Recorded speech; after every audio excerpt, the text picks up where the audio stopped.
Bonjour. Aujourd'hui, j'aimerais prendre le temps de partager avec vous deux versets qui me parlent beaucoup, que je crois qui sont importants d'être mentionnés à cette période de l'année avec les turbulences politiques qu'on voit entre les relations Canada-États-Unis, la présidence américaine et les élections au Québec. J'aimerais qu'on regarde ensemble Romains chapitre 13, les premiers versets, et 1 Timothée chapitre 2, les premiers versets encore, pour qu'on puisse comprendre et s'arrêter à voir quelle est la volonté de Dieu pour notre part en ce qui est des autorités en place. Dans Romains chapitre 13, on voit qu'il nous est dit de nous soumettre aux autorités parce que c'est Dieu qui les a mis en place. Ils accomplissent la volonté de Dieu et dans 1 Timothée chapitre 2, on est encouragé fortement à prier pour les autorités en place. Donc, notre mandat n'est pas de critiquer, de condamner, de souligner à grands traits les erreurs de nos dirigeants, mais davantage de faire connaître notre situation à notre Dieu qui est tout-puissant. Les autorités en place, Dieu les choisit pour différentes raisons qui parfois nous échappent. Mais je tiens à souligner que aujourd'hui, on s'approche de plus en plus de la fin des temps. Où est-ce que Dieu a promis et prédit plusieurs choses qui vont arriver bientôt.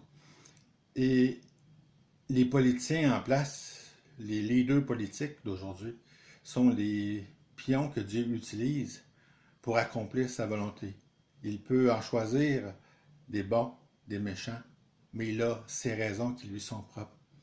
Soyons conscients que c'est la prophétie qui est en train de s'accomplir sous nos yeux.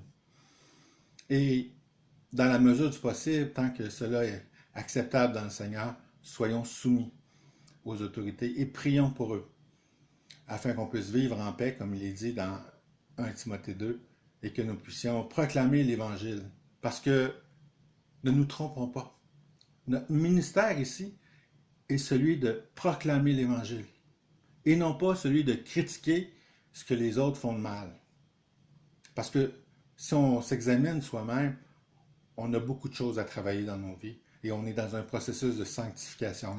Et un processus de sanctification personnelle et non pas d'autocritiquer ceux qui nous entourent et particulièrement nos leaders. Appliquons-nous à vivre l'Évangile dans nos vies, saisir la grandeur de l'amour que Dieu a manifesté pour nous.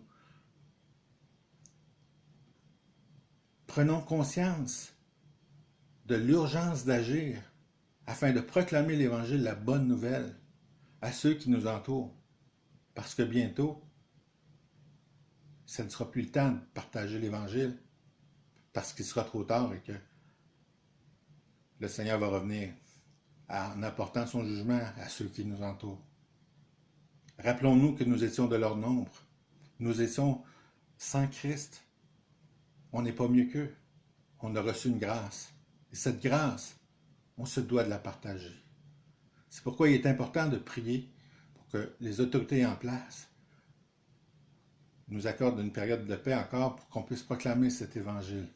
Saisissons le moment présent pour permettre à ceux qui nous entourent de vivre la même grâce que nous.